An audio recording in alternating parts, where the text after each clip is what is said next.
आमको केतेबेले किए कौन शिखई दब आपण जानी नाहंती आपणकर गुरु किए केतेबेले साजिब ताहा मध्य आपण जानी नाहंती मोर शेष प्रसंग उपरे आपणकर दृष्टि आकर्षण करे देवा पई चाहिबी जहा गुरुत्वपूर्ण अटे कौन से प्रसंग शिखाई देले बरा दुकानी एई बरा दुकानी जनक हेउचंती नयापल्ली अंचल आज संध्या समय किछि बंधुक सहित आमे एई बरा दुकानी पाखरे पहुंचीथिलु एवं एई बरा दुकानी सहित कथा होई लागुथिला जीवन रो मूल्य को एई बरा दुकानी जनक शिखि जाइछन। एई बरा दुकानी ना हेउची राजेंद्र कुमार साहू नयापल्ली रो गोटे गली रे छोटिया दुकान टिए देइछन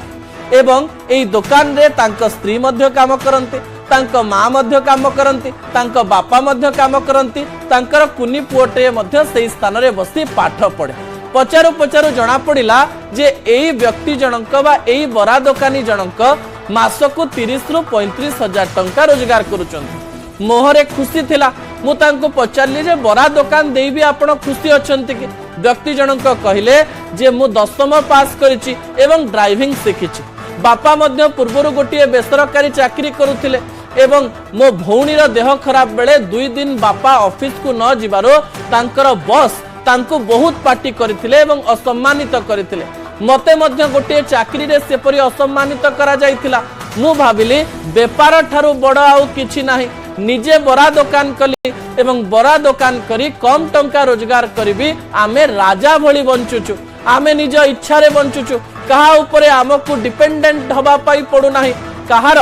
परमिशन पाई आमर कोनोसी कथार आवश्यकता पडु नाही बड़ चाकरी ठारो एई छोट बरा पियाजी दुकानटी आम पाई मूल्यवान अटे आमे चाहिले दुकान को खोलुचु चाहिले दुकान को बंद करूचु टंका प्रत्येक कार्य को ऊपर को नहीं पारे नाही टंका केवल खुशीर माध्यम नुहे आमे अति खुशी रे अति सरल रे अति भल भाव रे जीवा पाई चेष्टा करूचु एहा जीवन रो मूल्यबोध सिखौथिला अनेक लोक चाकरी पछरे दौड़ुथबा बेले एई व्यक्ति जनकर कहानी अनेक लोकन को अनुप्राणित करिवो निश्चय एई व्यक्ति जनकर कहानी हमकु सिखाउची जे छोटिया व्यवसायटी होना कहीं आपण को स्वाधीनतार सहित बंचिबा पाई अनेक कथा सिखाई थाए आपण को चारिटी कथा कहिबा पूर्वरु मध्य जणे व्यक्ति